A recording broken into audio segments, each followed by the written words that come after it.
جب آپ احادیث رسول پڑھیں گے تو قیامت کے قریب ہونے والے جو بڑے بڑے فتنوں کا ذکر میرے آقا نے فرمایا، اس کے نمودار ہونے اور ظاہر ہونے کے اوقات شروع ہو چکے ہیں۔ یہ کے بعد دیگرے ہمیں ختم کرنے کے لیے، ہمیں مار ڈالنے کے لیے منصوبے بنانا شروع ہو چکے، اور وہ حدیث بھی صادق آ گئی جو ابو داؤد شریف کی حدیث ہے۔ میرے آقا صلی اللہ علیہ وسلم فرماتے ہیں یوشک ان تداعى علیکم الامم کما تداعى الاکلۃ الی قصعتها۔ حضور فرماتے ہیں عنقریب تم دیکھو کہ میری امت پر ساری قومیں ایسے جھپٹ پڑیں گی جیسے بھوکا برتن پہ جھپٹتا ہے، ہر کوئی میری امت کو نشانہ بنائے گا۔ تو صحابہ اکرام رضوان اللہ تعالی علیہم اجمعین نے اس وقت پوچھا تھا یا رسول اللہ صلی اللہ علیہ وسلم، کیا اس وقت آپ کی اس امت کی تعداد کم ہوگی؟ کیوں ایسا کریں گی پوری دنیا کی قومیں مل کر کے؟ سب ان کو کیوں پریشان کریں گے؟ آپ کے غلاموں پر کیوں جھپٹ پڑیں گے؟ اللہ کے نبی صلی اللہ علیہ وسلم فرماتے ہیں تعداد کم نہیں بلکہ بہت زیادہ ہوگی۔ وَلَكِنَّكُمْ كَثِيرُونَ، حضور فرماتے ہیں بلکہ تم بہت بڑی تعداد میں ہوں گے۔ لیکن ساتھ میں میرے آقا صلی اللہ علیہ وسلم نے یہ فرمایا غثاءً كَغُثَاءِ السَّيْلِ، لیکن ان کی حیثیت ایسی ہوگی جیسے سمندر کا جھاگ ہے، یعنی دکھنے میں بہت ہوں گے، ان کے اندر طاقت و قوت نام کی کوئی چیز نہیں رہ جائے گی۔ آج ایک ملک کی تعداد کے اعتبار سے ہم 25 کروڑ 25 کروڑ 25 کروڑ کا نعرہ لگاتے، میرے عزیزوں یہ 25 کروڑ تعداد میں بہت بھاری ہے، بہت بھاری ہے، لیکن مجھے بتاؤ کیا یہ اتنی بڑی تعداد مل کر وہ 313 جو بدر میں آئے تھے ان کے برابر ہو سکتی ہے؟ احد میں جو چند ہزار کی تعداد میں تھے، خندق میں جو چند ہزار کی تعداد میں تھے، ان کے برابر ہیں؟ نہیں ہیں۔ اس کا مطلب ہے کہ ٹوپیاں زیادہ ہو گئی ہیں، داڑیاں زیادہ ہو گئی ہیں، کرتے پاجامے زیادہ ہو گئے ہیں، لیکن مسلمان کہاں ہیں؟ عزیزان کرام وقار، جن فطروں کا ذکر میں آج کرنے جا رہا ہوں وہ یہ ہے کہ آپ آزمائے جاؤ گے، ہم بھی آزمائے جائیں گے، اور ہماری آزمائش کس لیے ہوگی وہ بھی میں بتاتا ہوں کیوں آزمائے جائیں گے۔ پہلی چیز تو یہ ہے کہ تمہارے سامنے تمہارے عزیزوں کا قتل ہوگا، تمہارے اپنوں کو مارا جائے گا، تمہارے اپنوں کو پیٹا جائے گا۔ ایک بڑی آزمائش ہے اپنے عزیز کا قتل دیکھنا، ان کی مصیبتیں دیکھنا اور پھر خاموش رہ جانا۔ اس آزمائش کا دور اب شروع ہو چکا ہے کہ ہمارے عزیز مارے جائیں گے اور یہ کے بعد دیگرے ہم بھی پیسے جائیں۔ یہ پہلی آزمائش ہے جو شروع ہو چکی۔ کون سا خطہ ہمارے عزیزوں کے مارے جانے سے آج محفوظ رہا بتائیں؟ پوری دنیا کا آپ جائزہ لے کر کے دیکھیں، تقریباً ہر جگہ جو نشانے پر ہیں، جو ٹارگٹ پر ہیں، یہی غریب مسلمان ہیں جو میرے آقا کا نام لیتے ہیں۔ میں جس بات کو عرض کر رہا تھا، آزمائش، فتنے کس طرح سے شروع ہوں گے؟ آپ دیکھیں عزیزوں کا قتل ہوگا، انہیں مارا جائے گا، حدیث پاک میں موجود ہے، یہاں تک کہ تمہیں آپس میں اس طرح مختلف کر دیا جائے گا کہ تم ایک دوسرے کی گردنیں مارنے کے لیے بےتاب رہو گے۔ یہ آپس کے متعلق حدیث پاک میں آخر الزمان کی جو حدیثیں، میرے عزیزوں اس وقت جو حالات ہیں اس میں یہ ہے کہ تمہاری مسجدیں اب محفوظ نہیں رہیں گی، تمہاری خانقاہیں ختم کر دی جائیں گی، تمہاری آئیڈینٹی چھین لی جائے، بس یہ ہے کہ تم ایک غلام کی حیثیت سے رہو۔ آج دیکھیں پچھلے 10 سالوں میں اتنا زہر بھر چکا ہے معاشرے کے اندر کہ جو اچھے دوست ہوا کرتے تھے ہندو، اب وہ بھی ہاتھ ملانے سے کترانے لگ گئے، وہ بھی ہمارے ساتھ بات کرنے سے کترانے لگ گئے، اس لیے کہ زہر بہت تیزی سے پھیلایا جا رہا ہے، بہت تیزی سے پھیلایا جا رہا ہے۔ اب میں آپ کو بتاتا ہوں حدیث رسول، تمہارے اوپر ذلت پر ذلت آتی جائے گی۔ اللہ کے نبی صلی اللہ علیہ وسلم نے فرمایا، ابو داؤد شریف کی حدیث ہے، حضرت عبداللہ ابن عمر رضی اللہ تعالیٰ عنہما اس کے راوی ہیں، فرماتے ہیں اذا تبایعتم العینۃ واخذتم الزرع واخذتم اذناب البقر ورضیتم بالزرع وترکتم الجہاد سلط اللہ علیکم ذلا لا ينزعه حتى ترجعوا الى دینکم او کما قال رسول اللہ صلی اللہ علیہ وسلم. میرے آقا فرماتے ہیں جب تم سود کے کاروبار میں لگ جاؤ اور کھیتی باڑی میں لگ جاؤ اور جہاد کو ترک کر دو گے، یہ لفظ ان کے لیے بڑا بم ثابت ہوتا ہے. حضور اکرم صلی اللہ علیہ وسلم نے فرمایا جب تم جہاد کو ترک کر دو گے اللہ تمہارے اوپر ذلت کو مقرر کر دے گا، اور یہ ذلت نہیں ہٹائی جائے گی. لا ينزعه، یہ ذلت تمہارے اوپر سے نہیں ہٹائی جائے گی حتی ترجعوا الی دینکم، یہاں تک کہ تم اپنے پرانے دین میں واپس آ جاؤ. جب تک تم لوٹ نہیں آؤ گے اپنے اقدار پر اس وقت تک تمہارے اوپر ذلت مقرر کی جائے گی. عزیزان گرامی وقار، وہ کون سا پرانا ہمارا دین ہے؟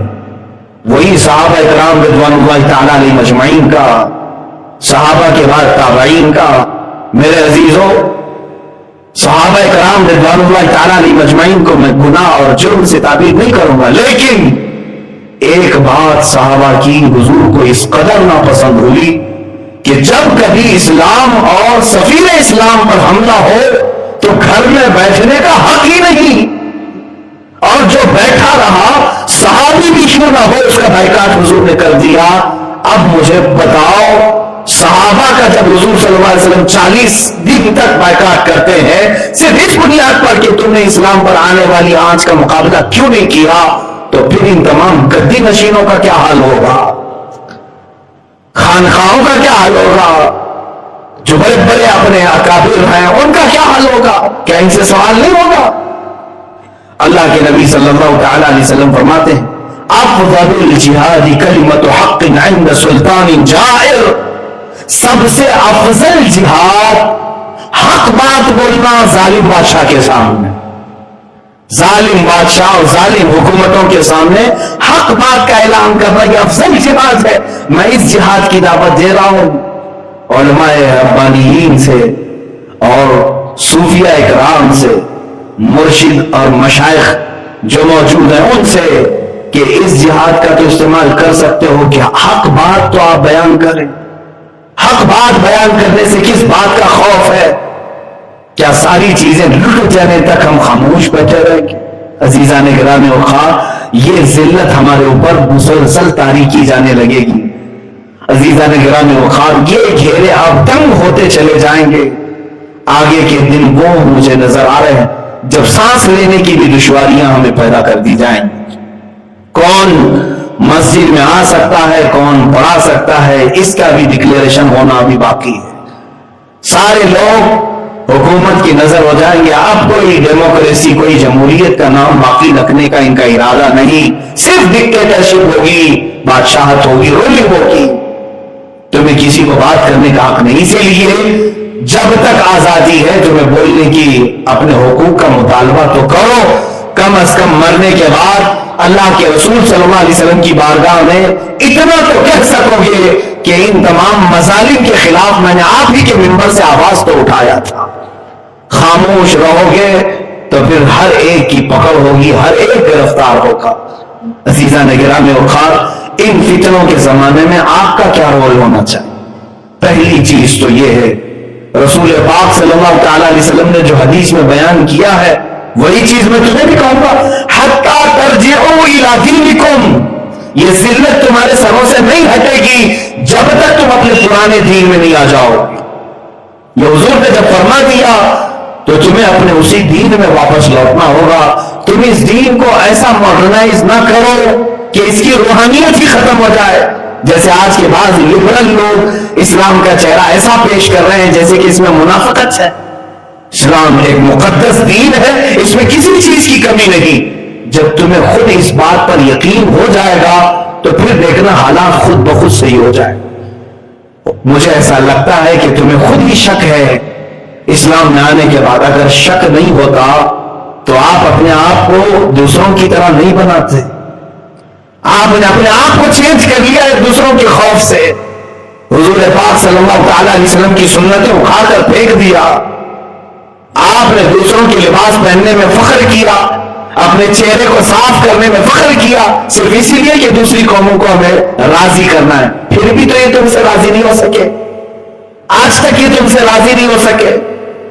بعض لوگ پوجا بھی کر لیے پھر بھی راضی نہیں ہوئے. نہیں ہو سکیں گے میرے عزیزوں, میری بات سن لو. جب دوسرے لوگ اپنے دین میں پختہ ہیں تو تم بھی اپنے دین میں پکے ہو جاؤ. قرآن کا یہی حکم ہے, یا ایھا الذین آمنوا ادخلوا فی السلم کافہ, اے ایمان والو اسلام میں پورے کے پورے داخل ہو جاؤ. حضور اکرم صلی اللہ تعالی علیہ وسلم کی غلامی کو بالکل بصر و چشم قبول کرو, بلکہ دل سے قبول کرو, اور اس میں ذرا برابر آپ کو جھجک نہیں ہونی چاہیے, شرم نہیں ہونی چاہیے. میرے عزیزوں, نہ تمہارے لباس سے نہ تمہارے ان اماموں سے, بلکہ تکلیف دشمن کو ہے تمہارے نام اسلام سے, جو تم وابستہ ہو جس دین سے. اسی لیے میں کہتا ہوں آپ مکمل دین میں داخل ہو جاؤ, تاکہ اللہ بھی تو وعدہ فرما چکا ہے تمہارے ساتھ. تم اگر کامل مومن بن جاؤ گے تو اللہ کی اسی وقت مدد نازل ہوگی, مدد بھی آئے گی. قرآن کہتا ہے وَكَانَ حَقًّا عَلَيْنَا نَصْرُ الْمُؤْمِنِينَ, ہم نے اپنے اوپر لازم کر لیا ہے کہ ایمان والوں کی مدد کریں گے. عزیزان گرامی وقار, یہ قیامت کے قریب آنے والے احوال ہیں. فتنوں کا دور بہت تیزی سے شروع ہو چکا ہے, اس لیے ہر ایک آدمی الرٹ ہو جائے, ہر مسلمان الرٹ ہو جائے.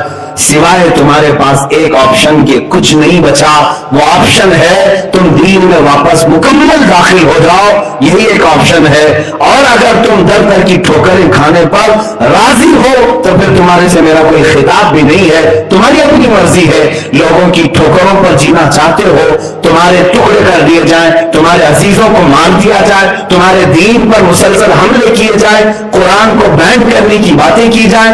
اس لیے میں کہہ رہا ہوں کہ جب تم خود ہی نمازوں سے غائب ہو, قرآن کو خود ہی چھوڑے بیٹھے ہو, رسول کی سنتوں کو خود ہی ترک کیے ہو, تو پھر یہ تو دوسروں کو بولنے کا موقع تو بہت زیادہ ہے. آپ واپس اس دین میں مکمل داخل ہو جاؤ. اقبال کا وہ شعر مجھے بہت اچھا بھی لگتا ہے, میں گنگناتا بھی ہوں. ان کے جو ہم غلام تھے خلق کے پیشوا رہے, ان کے جو ہم غلام تھے خلق کے پیشوا رہے, ان سے پھرے جہاں پھرا پھر آئی کمی وقار میں. ہمیں کرنی ہے شہنشاہ بطحا کی رضا جوئی, وہ اپنے ہو گئے تو رحمت پروردگار اپنی, اگر وہ اپنے ہو گئے رحمت پروردگار اپنی ہو جائے گی. عزیزان گرامی وقار, میرے اسی میسج پر میں اپنی گفتگو کا اختتام کرتا ہوں.